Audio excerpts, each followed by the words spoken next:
Então vamos lá. Começamos na aula anterior a trabalhar as diferentes aplicações da derivada. Inicialmente, desejamos usar as derivadas para caracterizar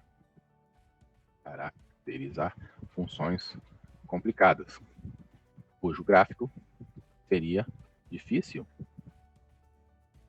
de se obter de outra maneira. É isso, né, que nós fizemos. Então falamos de pontos críticos, são aqueles que a derivada se anula. Dentre estes, pontos de máximo, mínimo e inflexão. Quando é que acontece isso? Quando a derivada, para ser máximo, né, claro, quando a derivada é menor que zero, para ser mínimo quando ela é maior que zero, e para ser inflexão quando ela é igual a zero, em princípio. Né? Então falamos disso aqui, falamos sobre o caráter crescente ou decrescente de uma função nas vizinhanças de um ponto. É sempre nas vizinhanças de um ponto. A derivada é sempre uma caracterização local, tá? Nas vizinhanças de um ponto, etc. Né? Nesta aula, continuamos a questão da caracterização de curva, funções, colocar assim. Eu estou sempre trabalhando aqui com funções 1D, porque funções com mais dimensões seria um pouquinho mais complicado, mas seria mais ou menos a mesma ideia, tá? Só que seria realmente um pouco mais complicado. Caracterização de funções, falando agora dos pontos do comportamento assintótico. Então vamos lá. O que é uma assíntota, né? Então eu vou primeiro dar uma ideia geral de o que é uma assíntota, depois falar de assíntotas particulares, específicas, né? Então, se temos uma função f de x qualquer, ao que esta função se aproxima de um valor constante no infinito.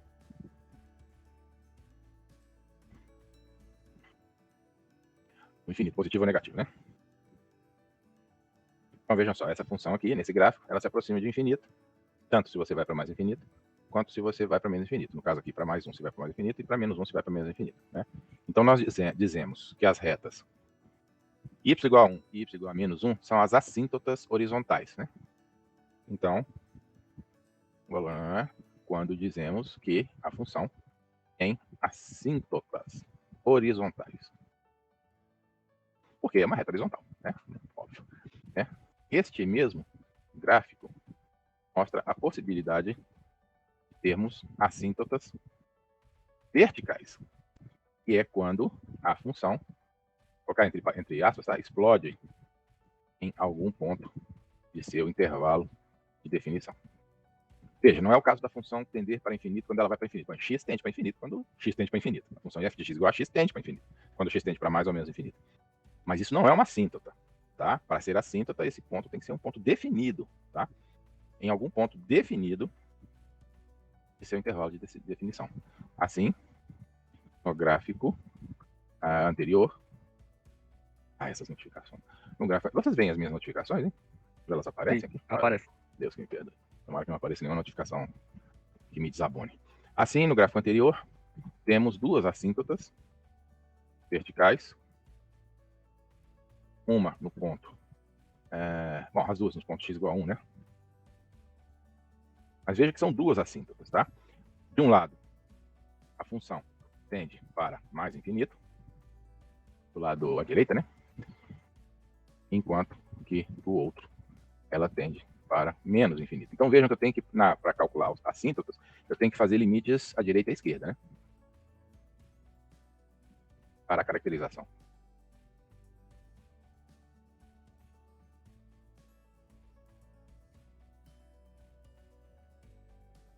Porque essa função, nada impediria de uma função ter a de um lado e de outro assíntotas mais infinito, ou de um lado e de outro assíntotas indo para menos infinito, verticais, né? Mas não é o caso aqui. Então, como isso pode acontecer, tem que tomar um pouquinho de cuidado, tá? Por que a assíntota nesse gráfico aqui é x igual a 1? Note que se fizermos x igual a 1 na função apresentada na imagem, né? No gráfico. Vamos com g de x, que é g de 1, né? É igual a 0 mais 1, né? Porque o e elevado a 0 é 1. Então, é 1 mais 1, perdão. e 1 menos 1. Então, claramente ela explode, tá? Claramente ela explode. Mas esse cara aqui podia estar indo para 1, se eu estiver vindo por aqui, ele está indo para 1 por baixo. Então, ele é um valor um pouquinho menor que 1. Então, esse cara aqui dá negativo. Por isso que ele vai para menos infinito. Então, esse aqui eu poderia escrever assim. Ó. Como ele está indo pela esquerda, é 1 menos epsilon, né? Vou colocar delta, só por consistência. Tá certo? Então, é 1 menos delta, delta positivo. Então, isso aqui vai para algo do tipo 2 sobre menos delta, com delta positivo. Tá? Então, isso vai para, à medida que o delta vai para zero, evidentemente que isso vai para menos infinito. Então, se isso aqui vai para 1 pelo lado negativo, né? Vou colocar uma setinha aqui, porque senão fica parecendo que é uma igualdade. Não é, né? Por outro lado, se esse troço aqui vai para 1 pelo lado positivo, ou seja, por cima, né? Então, o que vai acontecer é que você fica com 1 mais 1, do mesmo jeito, lá em cima, e você vai ficar agora com 1 mais delta, porque você está vindo sempre de uma coisa que é um pouquinho maior que 1. E isso vai dar... O delta é tão pequeno quanto você queira, mas não pode ser zero, né? Lembra do negócio de limite, né? Isso aqui é delta. Em ambos os casos, delta maior que zero, né? Claro. Então, esse troço aqui vai para menos infinito. E esse troço aqui vai para mais infinito. Assíntota vertical de um lado e de outro, tá? Tá. Vou colocar aqui assim, então vou colocar aqui a letra B, né? Porque são as assíntotas verticais, né? Aí eu vou continuar daqui. Já no gráfico seguir, temos a possibilidade de a função apresentar uma assíntota oblíqua. Essa é a letra C, né? Por que é oblíqua? Porque ela tende para um comportamento de reta. Só que essa reta é inclinada, ou seja, ela é oblíqua. É isso, tá? Assíntota oblíqua. Quando a reta para a qual a função tende, quando fazemos x tender para o infinito, é uma reta com declividade finita e diferente de zero.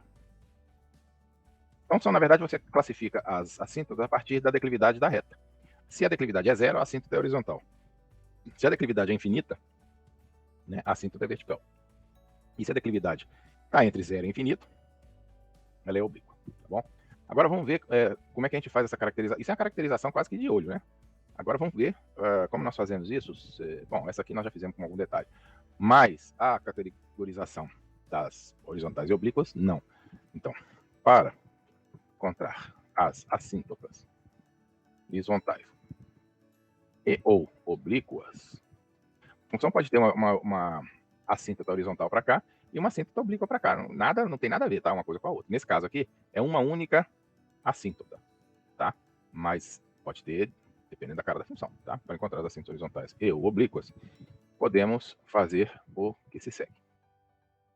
Aí aqui eu vou pegar uma coisa que já está aqui na internet, porque eu já cacei, que é o critériozinho já desenhado. Deixa eu ver se eu caço ele aqui. Deixa eu ver se eu cacei, se eu mantive ele aqui. Ixi, eu estou achando que eu já apaguei. Não, tá aqui. Que aí fica mais fácil de... Não, tá em inglês, mas pelo amor de Deus, né? Todo mundo sabe. Isso aqui, ó. Uma assíntota horizontal é quando a própria função vai para uma constante, isso é óbvio, né? Isso aí, por isso que eu estou pegando aqui, né? Isso já foi dito, tá? Uma assíntota vertical, vejam aqui os limites à direita e à esquerda, tá? Na verdade, a esquerda e a direita. Quando você faz esses limites e dá mais ou menos infinito. E uma assíntota oblíqua é quando a função no infinito tende a uma reta. Aí você tem que encontrar quem é K, quem é K e quem é B, né?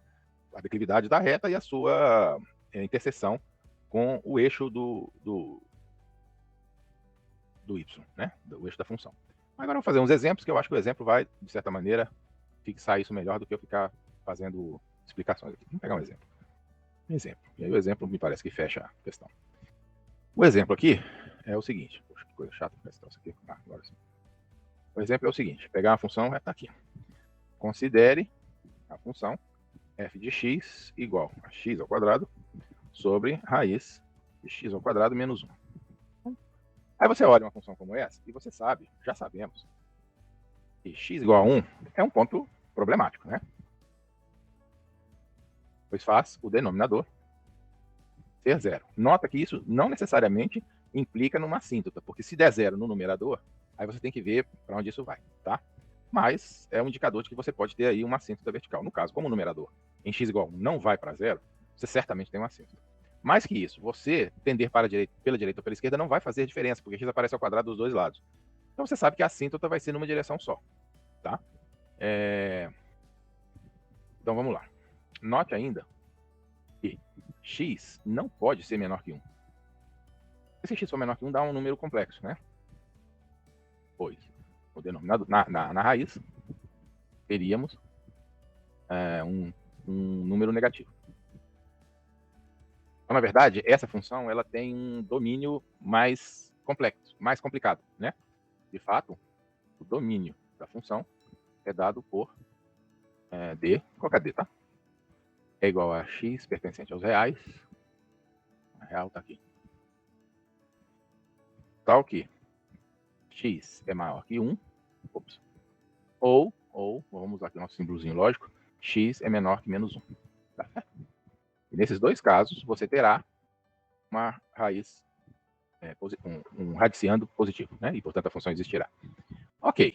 Então, você só pode tomar x tendendo para 1 e x tendendo para menos 1. Aliás, aqui, ó, x tendendo a mais ou menos 1, né? Os dois pontos são problemáticos. Né? Cadê mais ou menos aqui?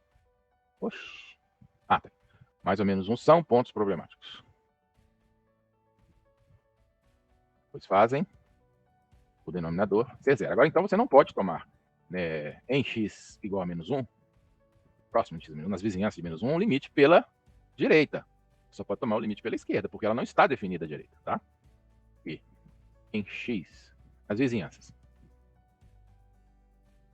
x igual a menos 1, só se pode tomar o limite pela esquerda.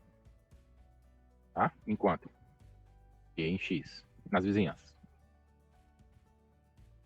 x igual a 1, só se pode tomar o limite pela direita.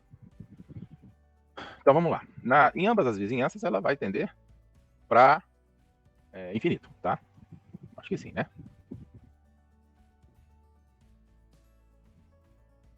Aquela função não pode ser negativa em ponto nenhum, né? Então tem que ser mais infinito.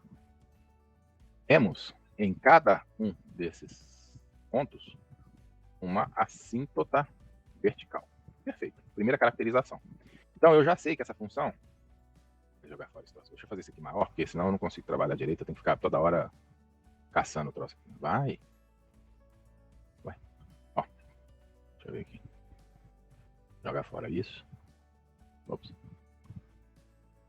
Nós temos aqui o nosso eixo x. Eu vou fazer com detalhe não, tá, gente? Aqui nós temos o x igual a 1, aqui nós temos o x igual a menos 1. Esse aqui é o eixo y. Nós já descobrimos que temos assíntotas verticais, tanto aqui, quanto aqui. Já descobrimos também que esse pedaço aqui é domínio, está fora do domínio, está fora do domínio de definição da função. Então a função não tem nada a ver com isso aqui, tá? E já descobrimos também, agora eu vou colocar o coisa aqui, que esta função, quando se aproxima desse cara aqui, ela vai para infinito, quando se aproxima desse cara aqui, ela vai para infinito também. Então ela tem uma cara assim. É o que eu sei por enquanto, tá? Isso aqui é até agora, ó, droga. Peraí. Até agora foi o que eu descobri. Perfeito. Agora eu posso ver se ela tem máximos e mínimos, né? Podemos agora verificar se a função f de x possui pontos críticos. Como é que eu faço isso? Deriva igual a zero. F' de x, que vai ser igual. Aí pega esse cara aqui. Não vou perder meu tempo fazendo essas coisas não, tá? T de x. Vocês percam o tempo de vocês fazendo, tá? Por favor. Porque isso aqui é importante vocês terem essa manipulação. Eu aqui não vou fazer. É isso aqui.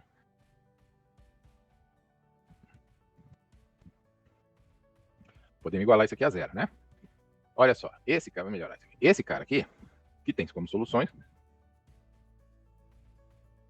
x igual a zero, mas x igual a zero não interessa, porque ele está fora do domínio de definição. E x igual a raiz de 2 e x igual a menos raiz de 2. Certo? São as soluções disso aqui, porque o denominador não interessa, né? O denominador você vai jogar fora, só tomando cuidado a não pegar ponto aqui que faz esse aqui divergir. Ok, agora eu preciso saber se eles são de máximo ou de mínimo. Agora, para saber se os pontos função de máximo ou mínimo, fazemos a segunda derivada. Imagina se eu vou fazer isso, né? Simplesmente pego isso aqui. Lembrem-se, esse programinha aqui é uma maravilha para trabalhar essas coisas assim, mas que vocês devem usar com parcimônia, porque vocês precisam desenvolver a capacidade de vocês de fazer esses cálculos, tá? Eu não, eu já estou velho. Simplify, então deu isso aqui. Igual a isso aqui. E eu vou calcular isso aqui nos pontos, né? Que calculado nos pontos, não no zero. O zero é irrelevante, o zero está fora do domínio. Que calculado nos pontos críticos, menos o zero, está fora do domínio. Definição. A função fica. Ver quanto que dá isso aqui agora em x igual a mais raiz de 2 e x igual a menos raiz de 2. Né? Então, como são dois resultados, vamos colocar aqui mais raiz de 2.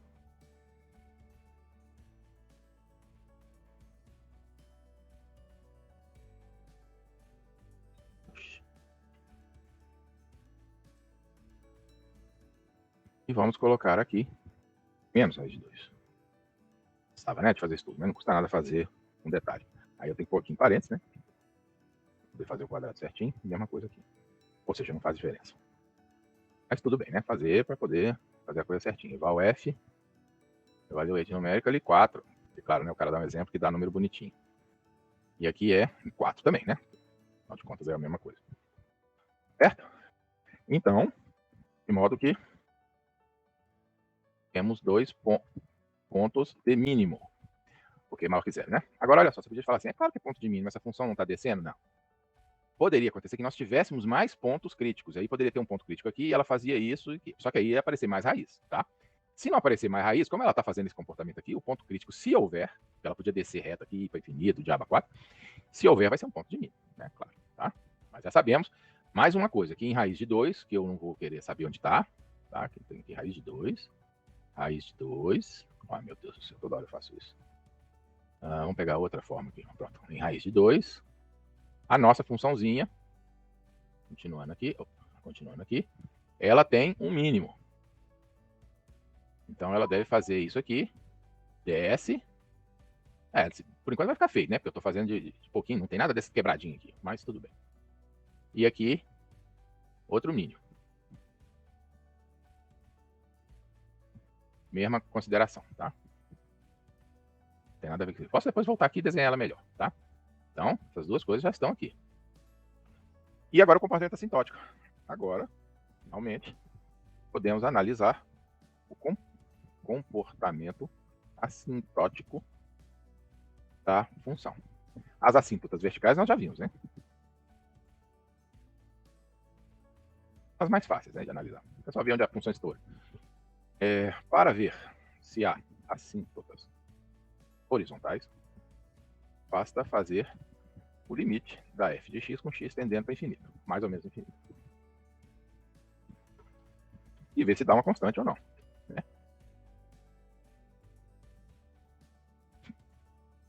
Não dá. O limite desse troço aqui, com x tendendo para infinito, é infinito. Porque quando o x... Bom, vou escrever aqui. Claramente, isso não é verdade. Pois, limite x tendendo para mais ou menos infinito, como ela é toda positivona, assim, tal, eu não vou ficar perdendo tempo de dizer, se para mais infinito, para menos infinito, vai dar a mesma coisa, porque é x ao quadrado nos dois casos. Vou colocar aqui assim. Bom, porque eu mostro como é que eu analiso essas situações. Veja só, quando o x tende para infinito, o x fica absurdamente maior do que o 1. Tão maior quanto eu queira. De modo que isso daqui tende para uma coisa do tipo x ao quadrado sobre o quê? Raiz de x ao quadrado. Porque o 1 eu posso jogar fora, porque está tendendo, né? Está cada vez muito maior, né? Que tende para x ao quadrado sobre módulo de x, né? Raiz de x ao quadrado é módulo de x. Tende, porque eu posso pôr módulo de raiz de x ao quadrado, módulo de x ao quadrado e x ao quadrado são a mesma coisa. Tende para módulo de x. E é positivo, e aí vai para infinito. E vai para infinito. Nos dois casos, a minha função, ela está indo para o infinito. Então, eu já sei que esse troço aqui vai para infinito e vai para infinito. Ele não vai fazer isso. Ó. Ele não tem assíntota horizontal. Por isso que eu levantei isso aqui. Porque podia, né? Mas aqui seria estranho ele ter um mínimo aqui e uma assíntota horizontal. Porque como é que ele tem um mínimo aqui e tem uma assíntota horizontal? Bom, podia se ele fizesse isso, ó. Mas aí ele teria que ter um ponto crítico aqui também, né? Mas, não, se bem que não precisaria não, tá certo. Ele poderia ter uma assíntota horizontal aqui, mas não tem. Ok, mas ele pode ter uma assíntota oblíqua. Entretanto, pode ser que haja uma assíntota oblíqua. Assim, porque veja só, não apareceu um X aqui? Isso é um indicativo que tem uma assíntota oblíqua, porque ele vai para infinito como um X. Como ele vai para infinito como um X, é provável que uma reta y igual a x mais b seja a assíntota dele, tá bom? Tomamos o limite. Para fazer isso, lembra aqui, ó. O critério é esse aqui, tá? O critério é esse aqui. Para x no infinito, né? Porque se fosse x no menos infinito, é a mesma coisa com x no menos infinito. Então vamos lá. Limite. Vamos pegar no infinito, tá? Porque os dois vão ser iguais, por causa do caráter sempre positivo da função. Então é isso aqui. Menos kx menos b. Ou mais b, tanto faz. Certo? E quando o x vai para infinito. O que eu quero? Eu quero que esse troço aqui não dê infinito. Porque eu estou tirando o comportamento assintótico. Essa é a ideia. Então eu vou simplificar esse elementozinho aqui interno. E escolher o k de tal maneira. Peraí. Simplify. Escolher o k. Pode melhorar aqui, peraí. De tal maneira que esse troço aqui, o k e o b, né? Mas principalmente o k, né? O k, esse aqui vai me dar mais o k. De tal maneira que isso aqui, quando o x tende para infinito, essa tranqueira aqui vai tender para uma constante. O k é a constante. Então veja só, se eu colocar k igual a 1 aqui, ó, o que vai acontecer? Esse cara aqui é módulo de x, os x são todos positivos, né? Eu estou tendendo para mais infinito. Quando for tender para menos infinito, tem que tomar um pouco de cuidado, tá? Então, o x aqui é positivo, tá tendência aqui tende para x, né? Tá? Módulo de x que é x. Kx ao quadrado menos x ao quadrado aqui. Então esse cara aqui tende para, esse cara aqui vai para zero, ó. Esse pedaço todo aqui vai para zero se eu colocar k igual a 1, tá? Note que, se fizermos k igual a 1, então ficamos com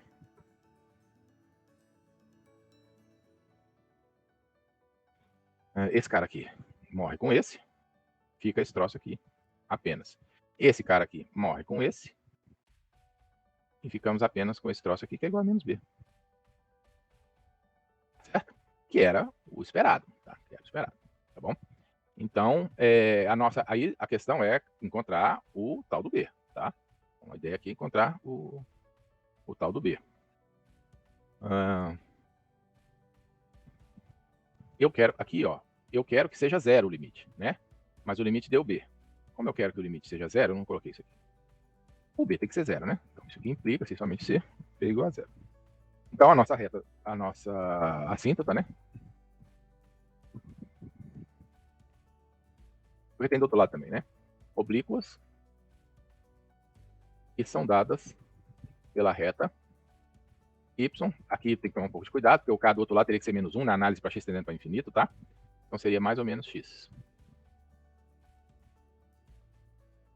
Confira a análise para x tendendo para menos infinito. Tá? Bom, mas se ele tem essas assíntotas aqui, o que o meu gráfico vai dizer? Ele vai dizer que tem uma reta y igual a x aqui, que é a assíntota desse cara. Então agora eu vou poder desenhar a função um pouquinho melhor. Vou desenhar ela melhor agora, tá? Vamos desenhar ela melhor agora. Porque agora eu tenho a última informação que eu precisava para desenhar uma função decente. Eu pego a assíntota y igual a x.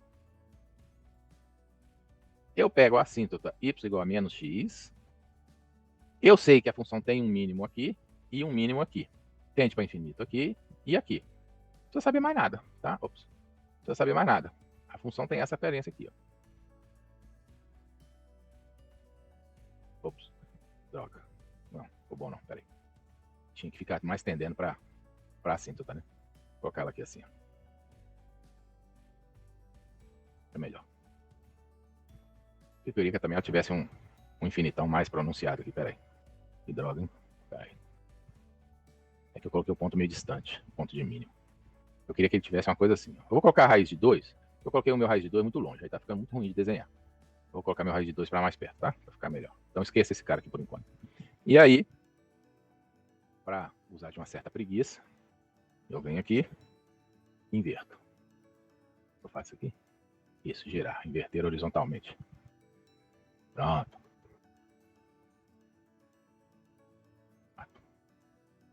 E o meu ponto, né? Meu ponto de mínimo eu pus para cá, né? Para poder dar certo o gráfico ficar bonitinho. E esse ponto de mínimo veio para cá. Do jeito que tá, vai ficar feio. É só uma questão de escala, tá? Então essa é a minha função. Eu sei dessa função. Olha só, do ponto de vista físico, essa parte é importante, tá? Do ponto de vista físico, essa caracterização é o suficiente para mim. Por exemplo, se eu quisesse trabalhar isso aqui como se fosse uma molécula, alguma coisa assim, significa que em torno desse ponto aqui, ó, a molécula pode vibrar como se fosse praticamente um oscilador harmônico. Eu sei disso sem precisar saber mais nada da função, tá? Então essa é uma caracterização muito importante. Então vamos ver o gráfico dela. O gráfico bem feito, né? Então, o gráfico que eu fiz é um gráfico mais genérico. Então vamos pegar essa função e vamos plotar. Aqui. Tá? Eu não disse onde estava o máximo e o mínimo, mas veja que aqui é 3, né? Deixa eu melhorar esse eixo aqui. Tá indo de 2 a 5. Não é legal isso, né? Vou colocar de 0 a 5 aqui. Pronto. Que é mais ou menos aquilo que a gente desenhou, tá? Desenhamos tudo isso aqui sem ter que colocar um único pontinho, aquela coisinha, né? Um pouco trivial de ficar pondo ponto e vendo para onde esse cara aí, tá? Imagina se você ia saber que a cinta ele tem uma cinta oblíqua colocando ponto e calculando o y daquele ponto, né? Então, tá tudo aqui. Então, descobrimos exatamente como era a função só de fazer essa análise, tá certo? Se ninguém tem dúvida, nós podemos passar para a próxima aplicação. Ótimo. Então vamos para a próxima aplicação, que são as chamadas variações vinculadas. Uma outra área de aplicação. Professor, pois não. Aquele K que você tinha colocado para achar essas suas cintas oblíquas, ela seria o coeficiente angular da... É exatamente isso. É o coeficiente angular da reta. Porque como eu estou colocando o K aqui, né? Eu estou calculando o coeficiente angular da reta da assíntota, né? Tá? Então você poderia fazer o seguinte: você calcula a derivada dessa função. Uma outra maneira. Boa colocação. Boa colocação. Uma outra maneira de se calcular a assíntota, uma eventual assíntota, né? De certa função, é fazer o cálculo limite de x tendendo para mais ou menos infinito, né? Porque dependendo se você quer de um lado ou do outro, do infinito, da derivada. E ver se esse negócio dá uma constante, mais ou menos. P, né? Pelo sinal. K, vamos colocar K, porque eu usei K lá em cima, tá? De modo que, se houver tal K, então a função tem uma assíntota. Oblíqua, K foi diferente de zero, né? Claro. Certo? Se K for igual a zero, ela é uma assíntota horizontal. Então vamos fazer essa conta? Porque aí essa conta eu não preciso de ficar fazendo essas coisas aqui, que eu tenho que descobrir quem é o K e tal. Eu simplesmente calculo o K, tá? Então essa aqui é a função. Eu já calculei a derivada dela em algum lugar, peraí. Essa é a derivada da função. Para o exemplo anterior,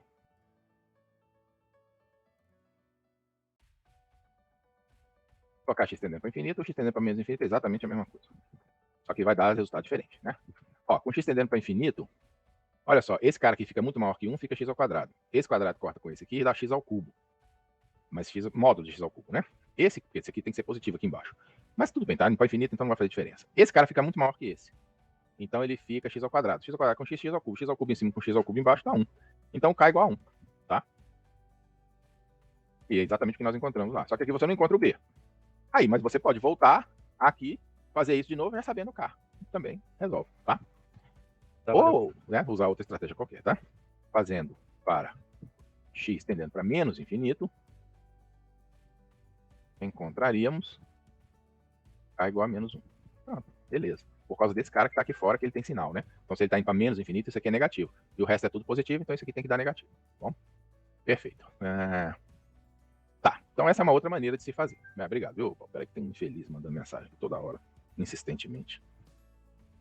Nossa senhora. Eu vou te falar, ser coordenador é uma desgraça. Eu sou coordenador de 3 coisas. Coordenador do mestrado profissional, coordenador da graduação, licenciatura à distância, e coordenador de um curso que até está terminando agora, finalizando, que é o Ciência 10, que é uma especialização.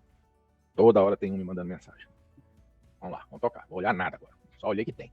Então vamos lá. Nós temos uma outra área de aplicação das derivadas. Obrigado, viu, Paulo? Porque aí eu pude fazer esse esclarecimento aí, que é interessante. Tem gente que prefere. Eu mesmo prefiro fazer desse jeito que você falou do que daquele outro, né? Eu acho mais direto do que tentar ficar achando aquele K. Eu não gosto daquilo, não. Então eu faço desse jeito aí, depois eu acho o B voltando naquela expressão. Beleza. Uma outra área de aplicação das derivadas. Aliás, eu vou até escrever isso aqui. Para achar o B, basta voltar à expressão já com o valor de K. Aí você não precisa saber, chutar o K, você já sabe qual é o valor dele, né? Assim, teríamos algo como... Eu vou colocar aqui, mas eu já vou colocar aqui com o valor de K definido. Continua sendo a mesma expressão, só que com o valor de K definido. Então isso aqui vai ser 1, mais ou menos 1, né? Você aqui, como é para mais infinito, é mais 1, tá? Então é bem determinado, né? Então isso aqui é mais 1. E aí você toma um limite disso aqui. Esse cara aqui com esse vai dar 0, pelas razões já apresentadas, mas eu vou colocar aqui, não custa nada, né? Vou colocar aqui só para lembrar que dá 0, né? Igual a 0. Esse cara com esse corta, B igual a 0, vai dar a mesma, né? Mas só para mostrar que o B pode ser encontrado a partir daqui. Que implicaria B igual a 0. Bom, é isso. Tá bom. Uma outra área de aplicação das derivadas é um contexto em que temos que maximizar ou minimizar certa função, mas não é só isso, mas certas funções submetidos a um vínculo, daí variação vinculada, tá? Nesse caso, temos que usar a expressão do vínculo como forma de se chegar ao resultado. Isso acontece pelo seguinte, porque se você não tivesse o vínculo, você não conseguiria obter o resultado. Mas como existe o vínculo, então você é capaz de chegar num resultado particular, tá bom? Vejamos um exemplo.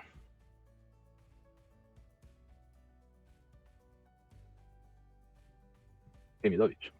Qual dos cilindros de volume dado, volume dado é o vínculo, tá? Tem menor superfície. Então, volume dado, volume dado é dizer que o volume tem que ser mantido fixo. Enquanto? Em V, não sei lá qual é o volume. Ele está dizendo o seguinte, qualquer que seja o volume, se ele ficar fixo, tem algum tipo de cilindro que tem a menor superfície total, tá? Fixo. Assim, colocamos V, o volume, como valendo V. Temos a expressão volume de um cilindro em termos das suas características. Assim, temos que V vai ser igual a quê? Pi R ao quadrado, que é o raio do cilindro, né? E mais? Pi R ao quadrado é o volume? Não, então peraí. 2πr H, né? O volume é 2πr H. Nossa, isso aqui estou falando de superfície. 2πr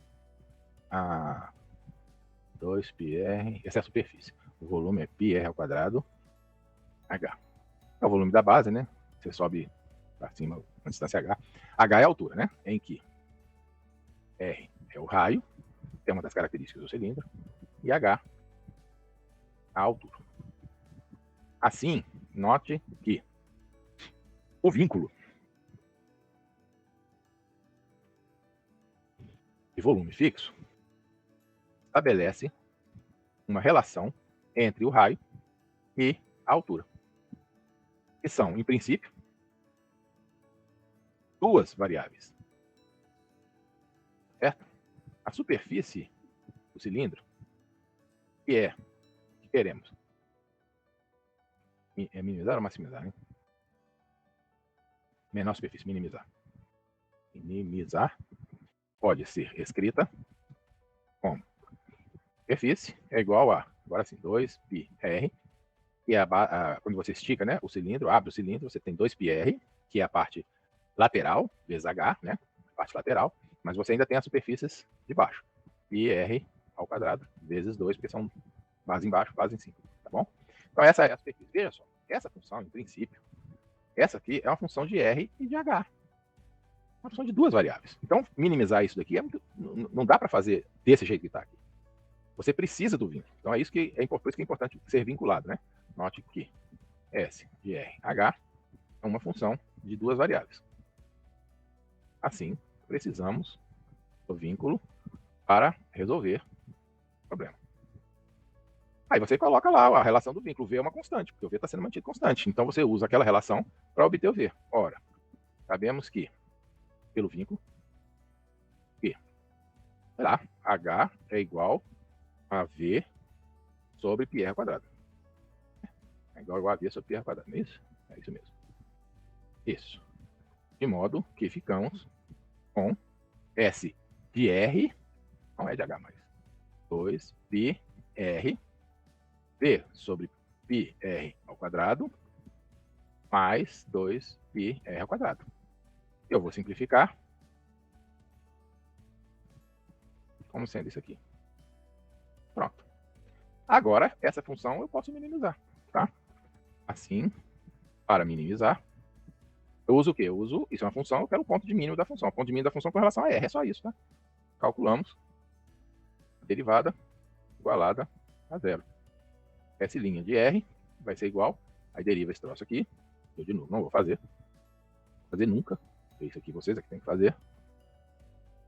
É igual a isso que ele vai falar aqui. Que tem que ser igual a zero. Então, de modo que já dá para tirar, né? A solução R vai ter que ser igual V sobre raiz cúbica de V sobre 2π. Raiz cúbica de V sobre 2π. Usando essa expressão aqui, ó, ou ainda usando a expressão para H, vamos com H vai ser igual a V sobre π R ao quadrado. Vamos colocar assim, R ao quadrado vai ser 2/3 aqui, né? Vai ser V sobre 2π. Aqui é o quadrado, né? Então é isso mesmo, 3/2. Não tiver feito nenhuma asneira, né? Que vai ser igual a raiz cúbica. Coloca aqui, peraí. Simplify. Professor, oi. ali não vai ser 2/3, já que ali é raiz cúbica.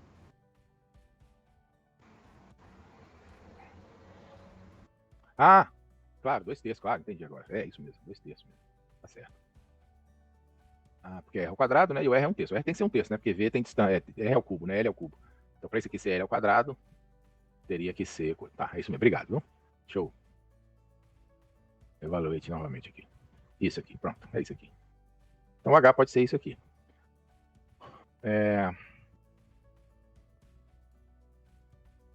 Acho que é isso. Vou escrever isso aqui fazendo o seguinte. Aqui já tem 1/3, né? Então eu posso pôr esse cara aqui para dentro, tá? E eu vou colocar um 2 aqui embaixo, só para obter o raio, tá? Mas para colocar um 2 aqui embaixo, eu tenho que colocar um 2 a 1/3 em cima, né? Eu estou metendo coisa que eu não devo. Mas se eu colocar 2/3 mais 1/3, dá 2, né? 2/3 mais 1/3 é 2, né? Então isso aqui fica igual a 2. Mas como isso aqui é igual a R, isso aqui é 2R. Então a altura é igual ao dobro da base. 800 e quanto que é? 68, né? 67. Ó, cadê? Aquele cuja altura é igual ao diâmetro da base. Diâmetro da base, pronto. Entenderam? É isso, tá? Agora, esses problemas podem ser extremamente complicados. Esse é o ponto. Esses problemas podem ser de realmente difícil execução, tá? Dependendo de como a função de... Porque vocês têm que obter a função de vínculo. E obter a função de vínculo pode não ser trivial, tá? Bom, eu depois posso fazer uma aula de exercício sobre isso, tá? Professor, esse vínculo aí é aquele mesmo vínculo que a gente usa em mecânica clássica A? Aquilo ali, você, por exemplo, se você tem uma bola, vamos pensar aqui assim. Você tem, deixa eu apagar essa porqueira aqui. Vamos pensar que você quer calcular o movimento. Esse cara aqui é um cilindro, você bota aqui uma esferinha nele, e você quer saber qual é o movimento dessa esfera quando você solta ela de algum ponto. E a gente sabe que esse movimento vai ser um troço assim, que ele vai ter que se dar em cima da esfera, né? Esse cara aqui é o vínculo, né? Esse cara aqui é o vínculo. Então ele aparece da mesma maneira, só que você não está, em princípio, fazendo uma minimização. Você pode fazer a minimização se você usar um princípio de minimização neste problema. Porque aqui é um pouco mais complicado, porque em algum momento ele vai se soltar da esfera, né? Então, em geral, você quer, inclusive, saber em que ponto é que ele vai se soltar da esfera. Aí você usa, na verdade, uma outra coisa, que é quando o ponto de contato sai da coisa. Mas aqui é um vínculo, tá? Ele no início vai... Ele não pode cair assim, né? Ele vai se mover dessa maneira, tá? É um vínculo, só que nem sempre o problema é um problema de minimização, mas é um problema com vínculos, tá? É isso.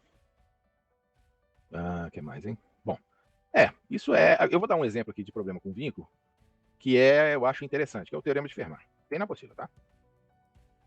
Fermat maiúsculo. O Teorema de Fermat diz o seguinte. O caminho óptico de um raio de luz é tal que será sempre mínimo. Beleza, é só isso aí mesmo, tá? Esse é o caminho óptico. Agora, caminho óptico é dado por ΔS é igual ao índice de refração, chama C. Então, na apostila, C é igual ao índice de refração vezes o percurso do raio de luz. Tá bom? Com isso, veja que aqui é a nossa onda, né? Mínimo, tá? Vou colocar um negritinho aqui. Então, nós estamos falando disso por causa desse mínimo aqui, né? Com isso, podemos obter as expressões dos ângulos de reflexão e refração da incidência de um raio de luz sobre uma superfície ou a separação entre duas superfícies, no caso da refração, né? No caso da reflexão, uma superfície só, temos uma situação como a mostrada na figura a seguir, que eu obviamente vou pegar o textinho já conhecido da apostila. Peguei, botei. Então, nós temos uma situação como essa, é uma situação genérica. Eu não estou fazendo nenhuma suposição sobre esses ângulos, tá? Eu estou fixando que o meu raio sai de P, em que estamos fixando o ponto saída do raio, claro, né? Preciso saber isso, e seu ângulo com relação à perpendicular. Ou seja, X e θi. Fixando isso, né? Mas não sabemos em que ponto ele irá chegar, linha, nem tampouco o ângulo, que é a mesma coisa, né? Essas coisas estão ligadas, né? Pelo qual será refletido. Sabemos isso, que é o θr, né? Θ de reflexão. Né? Mas nós vamos pegar, para nós termos uma ideia do que nós estamos fazendo, nós vamos pegar na mesma distância que está aqui. Tá? Bom, nós temos aí a possibilidade de escrever o percurso óptico. Veja que o índice de refração é o mesmo, né? Então, neste caso, percurso, ou caminho, melhor falar caminho óptico, será dado por n vezes esse cara que está aqui, essa distância. Quem é essa distância? Bom, vou colocar o n aqui. Ele vai ser irrelevante, mas vou colocar. X ao quadrado, a raiz quadrada, né? Raiz quadrada de x ao quadrado, mais L menos x ao quadrado. Tá? L menos x ao quadrado.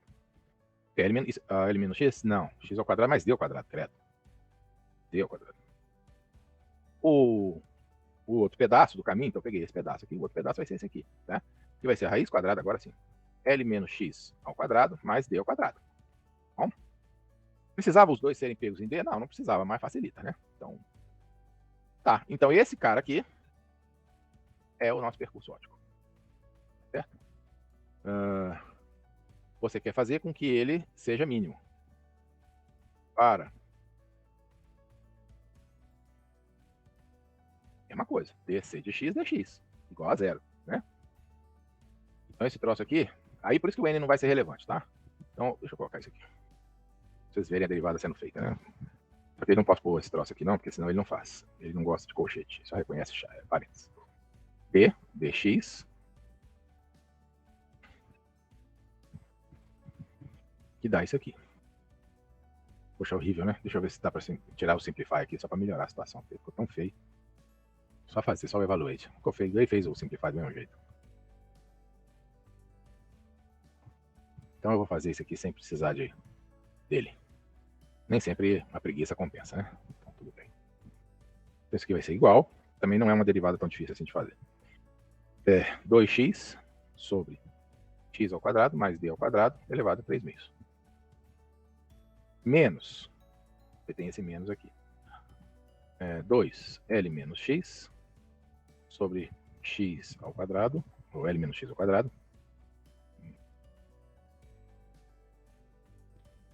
mais d ao quadrado, 3 meios. Certo?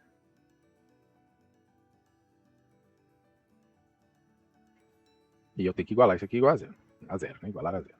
No princípio, eu tenho que resolver isso aqui igualando a zero. Isso aqui pode ser de difícil resolução. Mas eu vou olhar para a minha situação e vou chutar o x igual a L sobre 2. Me parece razoável, né? Porque se eu chutar o x igual a L sobre 2, esse cara aqui fica L sobre 2, esse cara aqui fica L sobre 2, o denominador fica igual. Se o denominador ficar diferente, a situação enrola, né? Se o x for igual a L sobre 2, isso aqui vai ficar L sobre 2, esse vai ficar L sobre 2 também, então dá zero, né? Então, De modo que, cuja solução... Eu só não entendi por que você vai chutar L sobre 2 aí. Não, é só por uma questão mais física, né? Eu vou olhar assim e falar, por que diabos esse cara seria um θr diferente de um θi, né? Porque ele vai sair para cima do θi ou vai sair para baixo do θi, não faz muito sentido. Essa é a justificativa física. Então seria um bom valor a se testar. Outra razão seria matemática, que quando eu coloco x igual a L sobre 2, esse valor aqui dentro fica L sobre 2, e esse também fica L sobre 2. Então os denominadores ficam iguais, o que ajuda muito. E aí o numerador fica igual também, porque L menos L sobre 2 é L sobre 2, aqui é L sobre 2, então vai zerar. Então eu já vejo de cara que a solução x igual a L sobre 2 é uma solução, né? Tá? Mas são essas duas justificativas. Normalmente você teria que fazer a conta. E aí poderia dar uma equação bastante complicada e tudo mais, né? Ah, beleza. Mas se o x é igual a L sobre 2, então, θi é igual a θr. É? Porque aí essa distância aqui é igual a essa distância aqui. Como essa aqui é igual, θi é igual a θr. Não tem jeito, né? Tá? Então essa é a primeira lei de Snell, né? Que não é de Snell, na verdade. Várias pessoas já tinham obtido isso antes do Snell, mas ele botou o nome dele, tá valendo. A outra passa pelo índice de refração. Aí é mais complicado. Porque agora o N não é o mesmo. Ele não vai cancelar, ele vai entrar na expressão. Aí o que eu peço para vocês? Passa. Para o caso da refração, passa. Se não ter preguiça, não pode. Eu posso, mas vocês não. Beleza. Vamos fazer mais uma aplicação aqui, tem tempo. Então essa aqui é uma variação vinculada, foi feita uma aplicação e tudo mais. Agora eu vou para queda livre, que foi uma coisa que vocês já cansaram de estudar. Estão fazendo a aplicação da derivada, tá? Não é aplicação. Isso aqui foi uma aplicação das variações vinculadas, está dentro da seção de variações vinculadas.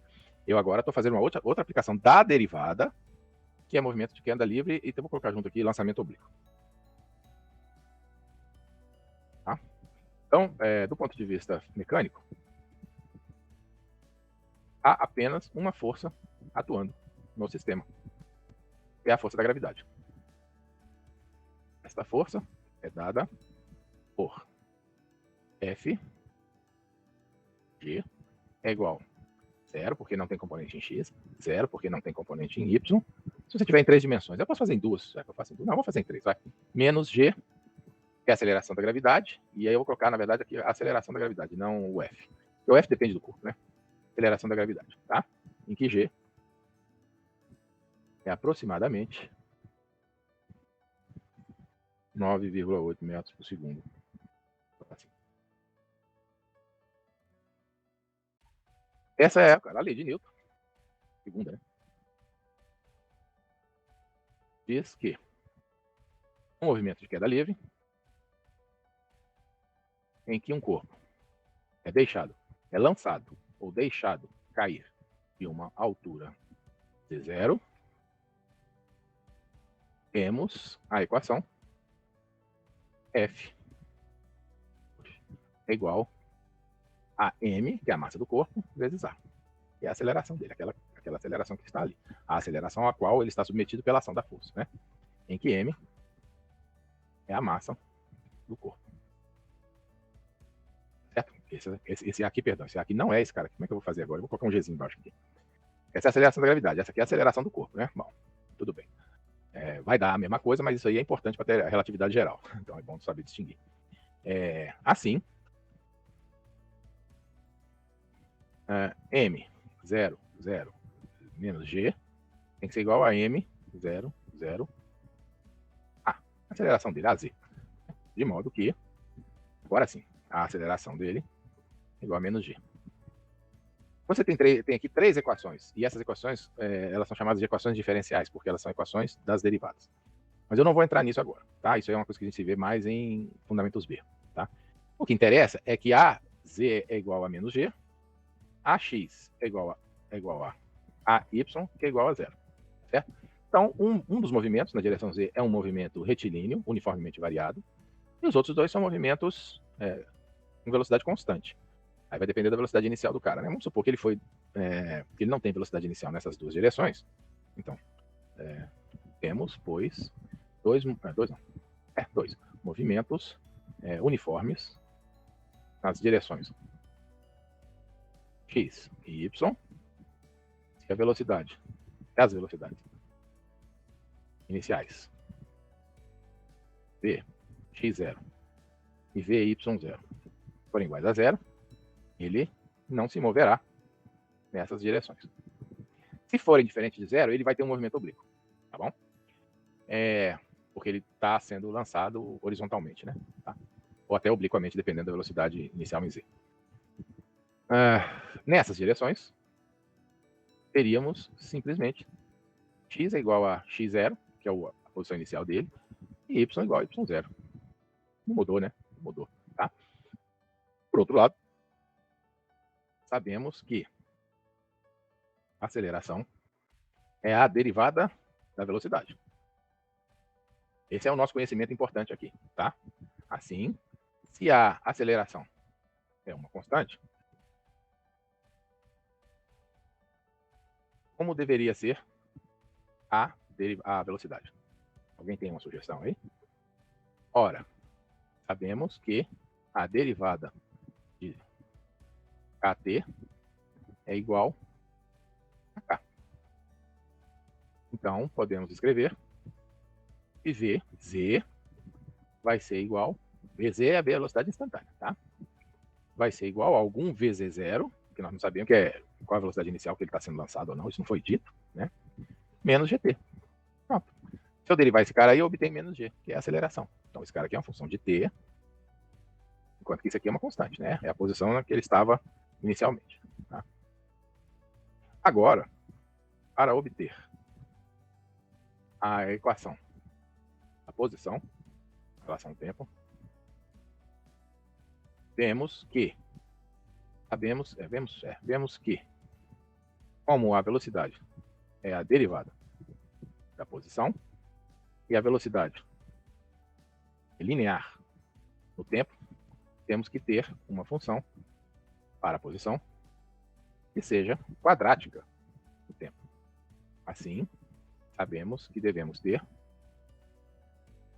z, né? Z de t, que é igual a z0. Não sabemos qual altura ele está saindo, isso é geral. Mas sabemos que ele sai com uma determinada velocidade. Isso aqui, né? Então, quando eu fizer... E depois ele ganha uma aceleração que é...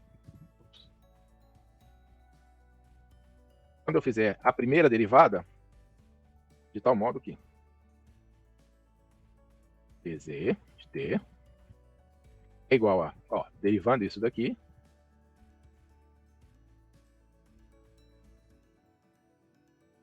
eu obtenho exatamente isso que está aqui.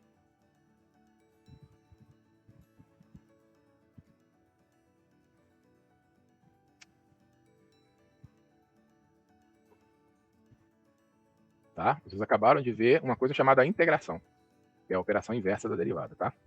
O que fizemos, de fato, foi um tipo de integração que seria, como veremos mais adiante, a operação inversa da derivada. Então, eu derivo z, caio na velocidade vz. Derivo vz, caio na aceleração az. Mas se eu fizer o raciocínio inverso, eu vou de az para vz. Então, eu vou de az para vz por integração no tempo. Se eu fizer o raciocínio inverso, eu vou de vz para z, que é uma integração desse cara aqui, que é uma operação inversa, tá? Mas isso não precisa saber por enquanto. Isso é só uma informação, digamos assim, inicial, tá? Assim, nesse caso apresentado, temos que a posição do corpo ficaria dada por r de t em 3 dimensões, tá? 0, ele não muda nunca, e esse cara aqui. Queda livre. Queda livre. Isso. A velocidade, vamos colocar aqui a velocidade, que é a posição, a velocidade. E a velocidade, não precisa colocar a aceleração. Ficariam dadas por isso mais isso. V, T, 0, VZ0 menos GT. Isso caracteriza completamente o movimento.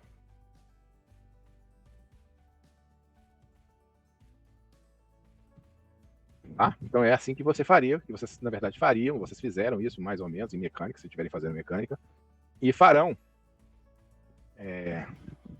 em outras disciplinas para situações mais complicadas. Inclusive, nós vamos estudar situações muito mais complicadas que essa quando nós estudarmos as formas de Frenet-Serré. Essas eu vou precisar de uma aula inteirinha só para mexer com formas de Frenet-Serré. E essas são um pouquinho mais enroladas. Ok, esse foi um caso. O segundo caso, nós temos um movimento... Aí você, claro, para ter o movimento oblíquo, deixa eu colocar aqui. Para vocês verem que é tudo a mesma coisa, tá, gente? É tudo a mesma coisa. Então, para ter um movimento oblíquo, basta que tenhamos alterações nos parâmetros do movimento. Por exemplo, basta que tenhamos uma das velocidades lineares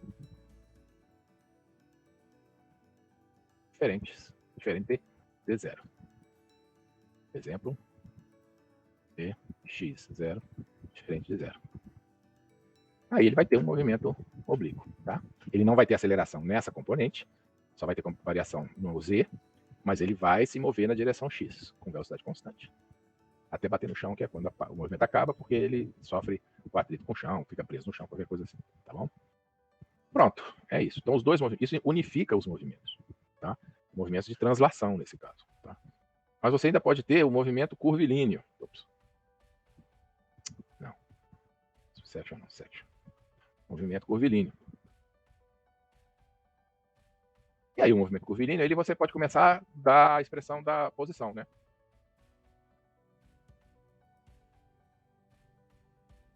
Você tem um R de T, que é igual a um R. Veja que o raio dele pode variar, estou supondo que pode variar, tá? E agora isso aqui tem que ser assim, né? Porque senão não é curvilíneo, tá?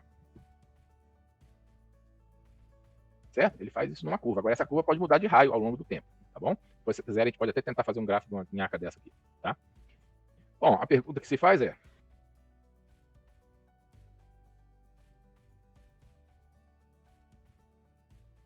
ué, mas qual a velocidade desse movimento? Derivada daquilo lá, pô.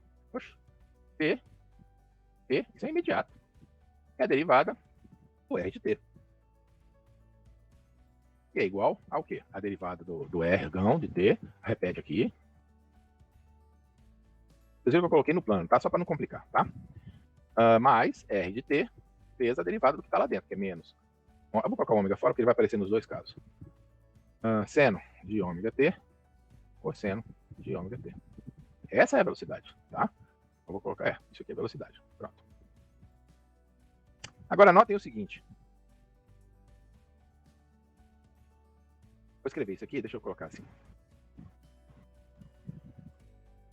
Eu vou escrever isso aqui como sendo VA, P, colocado assim, mais VB, dt. Tá? O VA é esse cara aqui, e o VB é esse cara aqui, tá bom? Note, entretanto, que VA é perpendicular a VB. É sempre um problema achar perpendicular aqui para mim, mas vou tentar, não é nesse não, acho que é aqui. Aqui, perpendicular a VB. Pois, isso aqui dá zero. Isso aqui escalar o outro lá, os vetores são esses, né? Isso aqui escalar. Isso aqui é zero. Por isso que era importante aprender o negócio de produto escalar, tá? Isso aqui é zero. Certo? Uma das velocidades, que é a VA, é tangencial, enquanto que a outra é radial. Eu vou colocar essa outra, VB, né? Tá certo? Só que é o contrário, né? A radial é a que tem o R', então esse cara é o VA, né? Então é VB e VA. Radial, tá? Esse cara aqui é radial. Por quê? Porque ela depende da variação do R. Se o R não variasse, não teria velocidade radial. Ele só se moveria tangencialmente à circunferência. Tá certo? Enquanto que se o R varia, então tem um movimento radial também, tá? Note aqui, se R' é igual a zero, ou seja, se o raio se mantém constante, com A, por uma obviedade, né? Velocidade radial. Ele fica sempre na mesma circunferência. Ok, isso é a velocidade, tá? Isso é a velocidade. Então nós temos velocidade radial e velocidade tangencial. Aí eu vou mudar os nomes, tá? Já que eu sei que chama radial, eu vou colocar aqui radial. Eu vou colocar aqui tangencial. Vou colocar aqui radial, tangencial. Vou colocar aqui tangencial Vou colocar aqui radial. Agora nós já sabemos disso.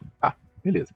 Então agora nós podemos tentar fazer a outra pergunta. Mas qual seria agora a aceleração do movimento envolvida? Basta derivar a velocidade. Essa é a beleza do cálculo. Porque a aceleração radial não, vetorial, ela será a derivada da velocidade com relação a t. É por isso que esses caras são importantes, tá? Aí, este resultado... Ai, meu Deus, sempre aparece. Eu passo aqui, né? Pronto. Esse resultado, ele vai dar... Eu não vou fazer essa conta não, tá, gente? Vocês vão... Depois vocês confiram aí, por favor. Vai dar uma aceleração normal. Eu vou chamar de radial, né? Porque eu já tenho que chamar de radial. Vocês no ensino médio chamam de normal. Errado, não. A tangencial. Em que... Aí façam essas contas, tá? Em que a tangencial... Vou colocar a radial primeiro. A radial vai ser igual a quê? R0 ao quadrado, que é o... Supondo um raio inicial, né? Não precisa nem escrever isso, não. Vou colocar assim. Olhando aqui, tá? Na apostila para ver o resultado, para poder não ter que ficar gastando meu tempo com isso. Vai ficar R, duas linhas de t, cosseno de ômega t, seno de ômega t, mais 2 R' de t, menos seno de ômega t, cosseno de ômega t, e ainda tem mais um terminho que eu vou colocar embaixo, porque senão não cabe.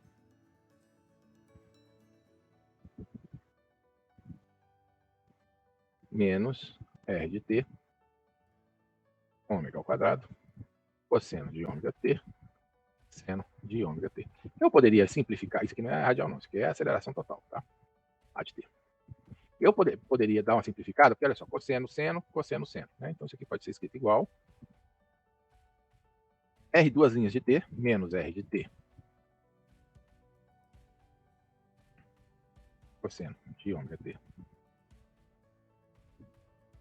menos 2 R' de t, seno de ômega t, vou colocar o menos dentro, peraí.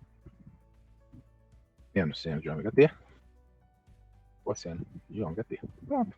Este cara aqui, ó, é na direção radial. Então, esse cara aqui está na direção radial, é a aceleração radial. De modo que a radial vai ser igual a esse pedação aqui. Enquanto que a tangencial, ele tem duas acelerações em princípio. O problema aqui é absolutamente genérico, tá? A tangencial ser esse carinha aqui. Este cara aqui define um vetor tangente à circunferência, tá? Enquanto que esse cara aqui define um vetor normal à circunferência, basta lembrar chama? Sistema de coordenadas polares, tá? Pois bem, o que vocês viram no ensino médio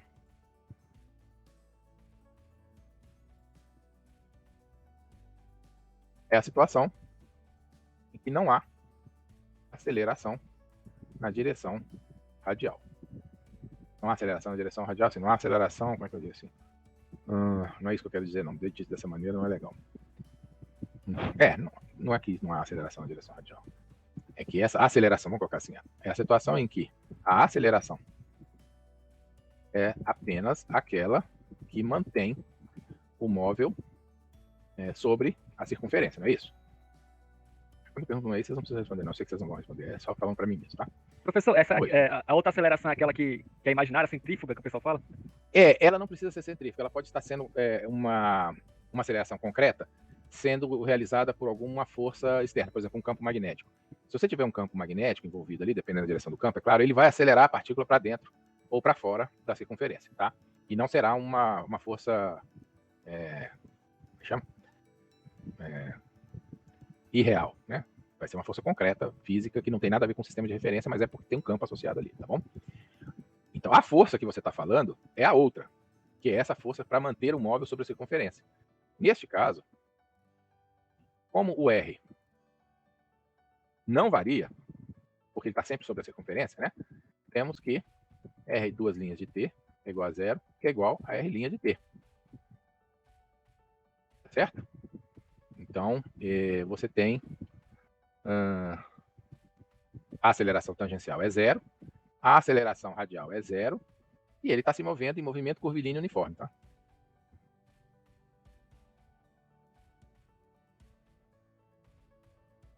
porque a aceleração aqui, mais com uma aceleração. Aí eu vou colocar o nome que vocês normalmente dão, porque aí eu não estou falando da radial toda, né? Eu estou falando só de um pedaço, né? Em módulo, a aceleração vai ser dada assim. Ó. Em módulo seria só esse termo aqui, mas como nós estamos pensando em vetores, né? Ficaria isso aqui. Esse sinal diz que ela é voltada para dentro, tá? É um vetor radial, mas voltado para dentro. E isso aqui é o módulo dela, porque esse cara aqui é igual, o módulo dele é igual a 1, tá? Que tem módulo.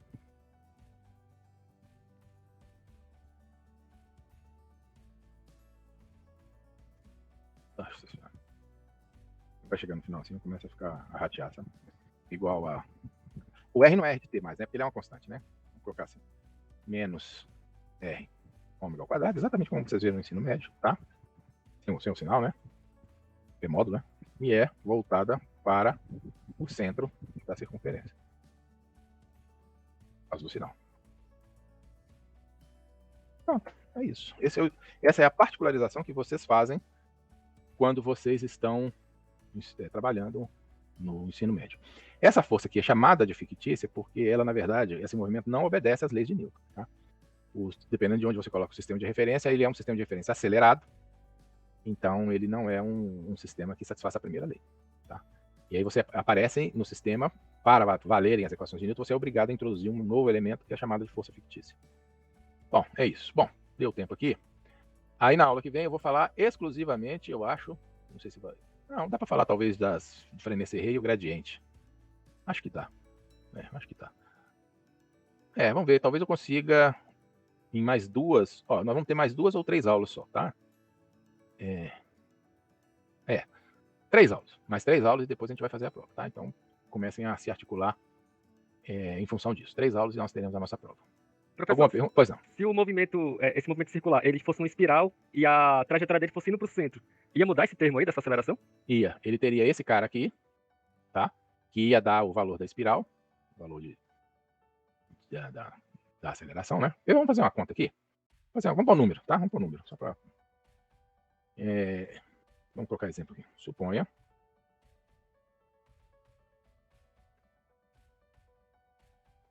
a RD. Vamos supor que isso aqui ele é uniformemente acelerado, tá? Então vou colocar 3, que é a aceleração em R, né? Menos, eu vou dizer que o raio inicial dele é 10, sei lá.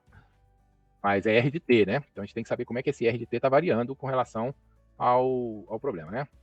Vamos fazer assim, suponha que o movimento é tal e R de T é igual a 10 menos 3T ao quadrado. Pode poder ter uma derivada segunda, tá? Só por isso. Tá? Assim, ficamos com... Assim, vamos colocar ômega igual a... Sei lá. E ômega igual a 1, sei lá, 0,5. Tá? Aí nós ficamos com a seguinte aceleração. Não vou colocar radial não, A de T. Vai ficar R duas linhas. R duas linhas é o quê? Menos 6, né? Menos 6. Cosseno de 0,5T. Seno de 0,5T. T. Deixa eu usar já esse cara aqui, né? Então vai ficar menos 6. Vou colocar mais, né? Porque senão mais ou menos vai complicar lá com o outro menos. Então vai ficar 6 menos... Qual é o R'? O R' vai ser 6T vezes ômega ao quadrado, que é sobre 4, né? 6T sobre 4. Cosseno de lá, mais o 2 vezes R'. R' vai ser 6T menos seno 0,5T cosseno 0,5T. Vou desenhar esse passo aqui. Bom, isso é aceleração. Não adianta desenhar aceleração, não faz muito sentido, né? A gente teria que se perguntar qual é a função que vai dar origem a isso. Claro que a função que vai dar origem a isso é essa aqui, né? É essa aqui, tá? Foi daí que nós tiramos, né?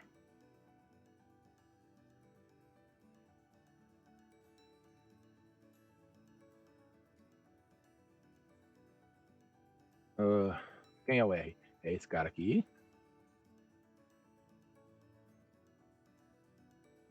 Essa vai ser uma espiral para fora, pelo jeito. E aí o sinal desse cara aqui tinha que ser negativo para ser uma espiral para dentro. Então vai ficar t sobre 2 e t sobre 2. Este cara aqui dá este como derivado, tá? Como aceleração. Bom, vamos ver como é que esse cara aqui fica.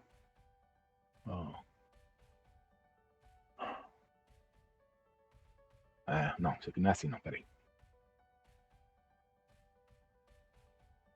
Vector field, paramétrico, acho que é paramétrico. Não.